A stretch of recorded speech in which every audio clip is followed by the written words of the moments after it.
didn't get dragged out. She didn't get shouted at. She didn't get exposed on camera. Something far colder happened. Dubai quietly said no, and that kind of rejection ends careers without ever raising its voice. She walked into Dubai believing this was the reset, the clean slate, the controlled, polished comeback where nothing leaks and nothing explodes. Dubai was supposed to be the place where damage disappears behind glass towers, where discretion replaces chaos, where silence works in your favor. Every detail was calculated, the timing, the look, the confidence. She didn't arrive nervous, she arrived certain. And that was the first mistake, that there was no red carpet waiting, no special handling, no whispered welcomes, just a glass immigration desk, a scanner, and a pause that lasted a few seconds too long. The kind of pause that doesn't belong to routine. The screen flickered. Something flagged. A line appeared that didn't need to be spoken out loud. She was asked, calmly, politely, to step aside, that no explanation, that no argument, that no second scan, that she wasn't embarrassed. She wasn't confused. She was furious. That witnesses later described it as eerie. No raised voices, no confrontation, no chaos, just control. She was escorted into a private room away from the public eye where time slowed and phones were removed. Dubai doesn't do scenes. Dubai does decisions.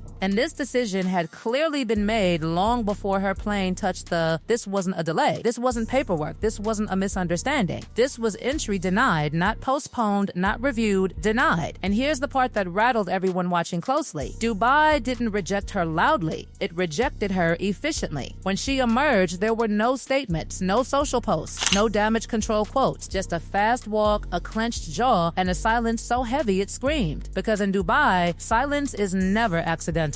What happened in that room has never been officially confirmed. It didn't need to be. The message was clear the moment the door stayed closed. This wasn't about one visit. This was about a profile, a calculation, a risk assessment that had already reached its conclusion. Dubai is not impulsive. It does not bend for celebrity. It does not explain itself to outsiders. When Dubai says no, it's because someone somewhere has already decided the cost outweighs the benefit. This wasn't personal. It was logistical. And that's what makes it terrifying. In global power centers, reputation doesn't live on social media. It moves quietly through private conversations, diplomatic channels, and closed-door assessments. It doesn't ask for your version of events. It asks one question only: are you worth the risk? In that moment, the answer was no. This wasn't discrimination. It wasn't politics. It wasn't ideology. It was a system flagging volatility. And if Dubai reached that conclusion, the real question wasn't why. The real question was how many other places had already done the same math. Because powerful systems don't act alone. They observe, they share, they remember. Dubai didn't need to justify anything. It simply moved on, leaving behind a global signal that can't be undone. A woman who arrived expecting reinvention and left carrying something far heavier, a warning. Dubai is built on one non-negotiable rule. Stability is currency. Chaos is debt. That's why there was no argument. Arguments imply uncertainty. Negotiations imply flexibility. This was neither. This was a closed file. Reputation in places like Dubai isn't emotional. It's operational, measured in media volatility, diplomatic discomfort, and downstream consequences. The question is never whether someone deserves access. The question is whether granting access creates future problems that can't be controlled. And control is everything.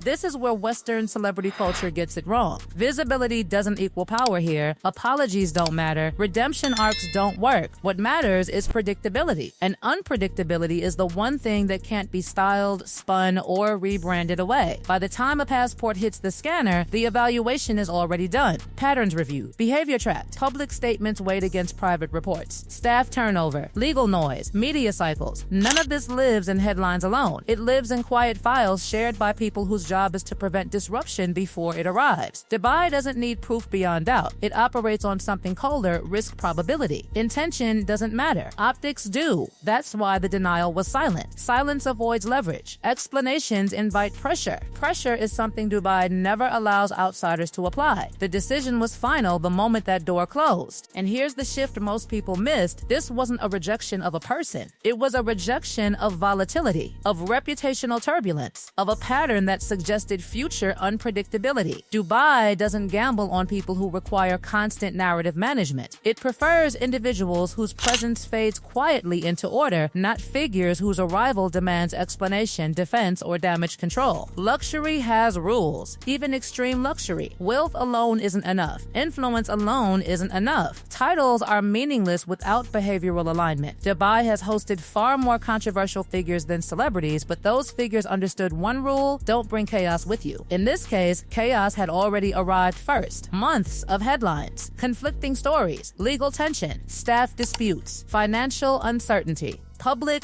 volatility. None of it needed to be proven true. It only needed to exist loudly enough to register as liability. Dubai didn't need guilt. It needed inconvenience. And once that threshold is crossed, the decision becomes simple. This wasn't dramatic. Drama is emotional. This was administrative, and administrative actions are the hardest to reverse. No apology tour fixes them. No interview undoes them. No statement corrects them, which leads to the uncomfortable realization no one wanted to say out loud. If this assessment was made quietly here, it was likely discussed elsewhere. Risk profiles don't form in isolation. They're reinforced through repetition, through shared observations, through cumulative concern. This wasn't a door slamming shut. It was a door that was never unlocked. And when places like Dubai choose not to open a door, they're rarely the first to reach that conclusion. They're just the first to act on it. By the time the plane lands, reputation has already arrived. Borders are physical. Influence isn't. Information moves long before luggage hits the carousel, long before smiles at customs, long before any reset fantasy can take hold. Reputation travels through trusted intermediaries, former colleagues who no longer speak publicly but still speak privately, advisors who don't gossip, they assess. Once a pattern forms, interrupting it becomes nearly impossible. What happened in Dubai didn't begin in Dubai. It was the result of accumulation. Small signals stacking until they formed a profile no one wanted to inherit. High staff turnover, conflicting narratives, public accusations followed by silence, emotional volatility reported behind closed doors, strategic decisions that looked impulsive instead of planned. Each piece alone is survivable. Together, they form something fatal in power circles: unpredictability.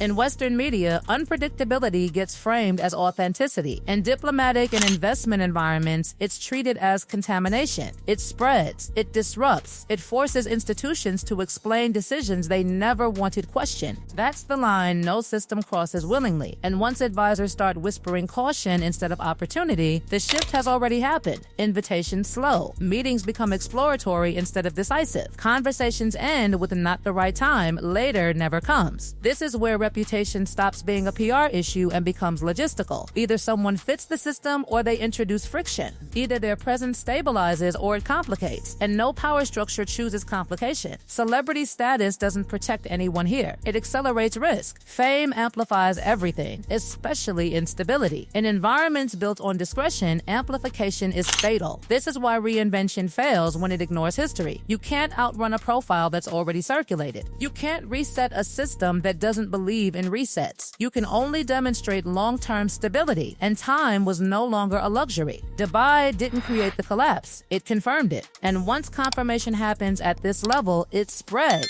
If Dubai said no without hesitation, the real question isn't why. The real question is who else already has. What most people didn't realize was that Dubai wasn't the ending. It was the signal. The quiet confirmation that something had already shifted globally, long before anyone dared to say it out loud. Because when a place built on control steps back without explanation, everyone else starts checking their own exposure. And that's where the pressure didn't explode, it condensed. In the United States, nothing arrives dramatically. There are no public rejections at borders, no silent escort rooms. Instead, scrutiny creeps in sideways, through paperwork, through compliance questions, through advisors suddenly needing more clarity, through conversations that slow down instead of moving forward. Montecito was supposed to be insulation, distance from royalty, distance from protocol, distance from accountability, a fortress of privacy where reinvention could happen quietly. Instead, it became a pressure chamber. Expenses didn't slow, expectations didn't drop, but certainty did. And when certainty disappears, everything else starts feeling heavier. Calls that used to be returned turn, immediately started lagging. Meetings shifted from decisive to exploratory. Promises softened into "we'll see." This is the moment people misunderstand. They think trouble begins when authorities knock. It doesn't. Trouble begins when institutions stop leaning in. The American system doesn't need proof of guilt to create discomfort. It only needs to detect risk. Financial irregularities, inconsistent narratives, public volatility that invites oversight, none of these alone are fatal. Together, they form a signal, and signals travel. Every country watching the situation saw the same thing: a profile under sustained attention, a narrative that required constant management, a figure whose presence guaranteed questions. Questions lead to documentation. Documentation leads to exposure. Exposure leads to consequences. No nation wants to host that chain reaction. That's why doors didn't rush open elsewhere. Curiosity cooled into caution. Interest turned into distance. Dubai didn't act alone, it acted aware. Because when scrutiny intensifies in the US, any other country considering engagement has to ask one brutal question: what happens if this escalates while they're on our soil? No one wants to answer that. So the safest move becomes silence. And that's when the whisper started about another possible escape route. Quiet ones, serious ones, the kind that never hit headlines. Saudi Arabia. To outsiders, it looked logical. Enormous capital, global ambition, a region eager to diversify influence through culture, media, and prestige. If any place could ignore noise and focus on opportunity, surely it would be there. That assumption was wrong. Because Saudi decision-making doesn't follow celebrity logic, it follows sovereign logic. People aren't evaluated as personalities. They're evaluated as variables. Variables either strengthen the system or destabilize it. There is no middle ground. Insiders describe the response as polite but guarded. Conversations that explored possibilities without committing to outcomes. Interest without momentum. Curiosity without access. That's what rejection looks like at the highest level. Saudi leadership doesn't slam doors, it simply never unlocks them. The reason was simple. The risk profile didn't justify the upside. Too many unresolved threats, too much narrative volatility, too much potential for distraction. In regions where image is tightly controlled, hosting someone who attracts constant controversy isn't bold. It's reckless. Money can't fix that. This is where people misunderstand wealth. Wealth attracts opportunity, but it does not erase concern. In fact, the more money involved, the more cautious the gatekeeping becomes. Large systems don't bet on redemption arcs, they bet on reliability. And reliability was no longer part of the equation. Public disputes, legal noise, financial pressure, relationship instability, media cycles that refused to calm down. None of it needed confirmation. It only needed to remain unresolved. That's the threshold where power steps back. No announcement, no denial, just silence. The same silence that had already spoken volumes elsewhere. And here's the pivot point that changed everything. When both Dubai and Saudi Arabia reached similar conclusions independently, it signals something rare: consensus. Consensus among power structures doesn't happen often, but when it does, options shrink fast. Safe havens vanish. Doors that once felt open reveal themselves as illusions. What remains isn't opportunity, it's limitation. This is where the narrative stops being about ambition and starts being about containment. After Dubai stayed silent and Saudi Arabia stayed distant, something shifted, quietly, invisibly, but decisively. Invitations stopped arriving. Conversations ended sooner. Interest cooled without explanation. This is what saturation looks like, not hostility. Fatigue. At this stage, the problem isn't lack of opportunity. It's overexposure. Too many unresolved variables. Too much unfinished business. Hosting no longer feels exciting, it feels hazardous. And that urgency shows. Moves become faster. Decisions feel rushed. Strategies look improvised. What once resembled long-term planning begins to resemble escape planning. Attempted pivots don't land. Announcements get teased and abandoned. Each attempt leaves more questions behind. This isn't collapse by explosion. It's collapse by erosion. One by one, exits close. Not with rejection letters, but with delays. With not the right time. With let's revisit later, later never comes. And when exits close simultaneously across regions that rarely coordinate, it means the same assessment is being reached again and again. Too volatile. Too unpredictable. Too much risk for too little return. At this point, even allies hesitate. Not because loyalty disappears, but because proximity becomes dangerous. Associations starts to feel like endorsement. Endorsement invites scrutiny. Scrutiny has cost. This is how a global narrative contracts. The world doesn't turn hostile, it turns cautious. And caution is far more devastating than opposition, because you can fight opposition. You cannot negotiate indifference. This is when reinvention stops being strategic and starts being reactive. Reaction is the enemy of power. Power waits, power plans, power moves slowly.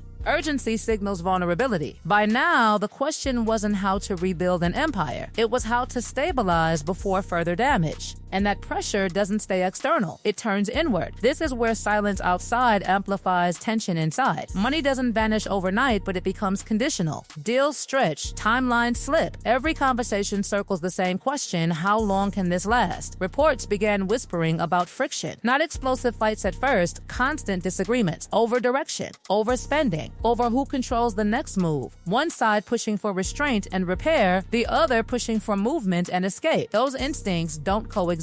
Alignment matters more than affection under pressure. When both partners stop wanting the same future, love becomes secondary to logistics. Decisions stop being shared. Plans stop being mutual. Sources close to the situation describe solo moves. Plans revealed after they collapsed. Embarrassment replacing solidarity. Whether every detail is true matters less than what the pattern signals. Disconnection. Power structures watch relationships closely, not out of curiosity, but because instability creates unpredictability. Unpredictable outcomes complicate negotiations. They invite leaks. They increase emotional decision-making. No controlled system welcomes that. This is where marriage stops being a shield and becomes another variable, another layer of instability on an already volatile profile. And then came the most telling shift of all: silence from defenders. Criticism doesn't kill brands, silence does. Support stopped being loud. Defenses grew recycled. Explanations landed weaker each time. Then audiences disengaged. Memes replaced analysis. Sarcasm replaced outrage. When people stop arguing, narratives lose oxygen. Visibility remained, but relevance thinned. Investors don't fear failure. Failure can be priced. What they fear is uncontainable downside, reputational spillover that drags partners into chaos they didn't create. At this point, the brand required too much explanation, too much defense. Strong brands don't need constant justification. That's why silence from major partners mattered more than any headline. Silence signals distance. Distance spreads fast. This is how capital withdraws when it doesn't want to be seen withdrawing. The brand didn't explode. It stalled. And stalled systems rarely restart without a complete reset. Then came the final shift, the most dangerous one. Narrative control slipped, not because someone seized it, but because no one needed to. The story began running on its own. Every action fed it. Every response fueled it. Every attempt to regain control confirmed its loss. At that point, reputation stopped being shaped by intention and started being shaped by memory. Predictability replaced fascination, and fascination is the currency of relevance. Without it, even the loudest voice fades. This story is no longer about glamour or rebellion. It's about consequence, about what happens when ambition outruns structure, when narrative replaces strategy, when momentum is mistaken for permanence. Dubai didn't cause the collapse, it revealed it. The world didn't attack, it stepped back. And distance is final. What happens next won't be decided by headlines, it will be decided by restraint or desperation, silence or reaction, discipline or urgency. Because once doors close quietly across continents, they aren't inviting persuasion. They're drawing a line. And the only question left is this: will the next chapter be written slowly, deliberately, quietly, or forced into existence under pressure? The world has already stopped leaning in. Now it's watching to see whether this ends in controlled withdrawal, or public unraveling, or public unraveling, or public unraveling, or public unraveling, or public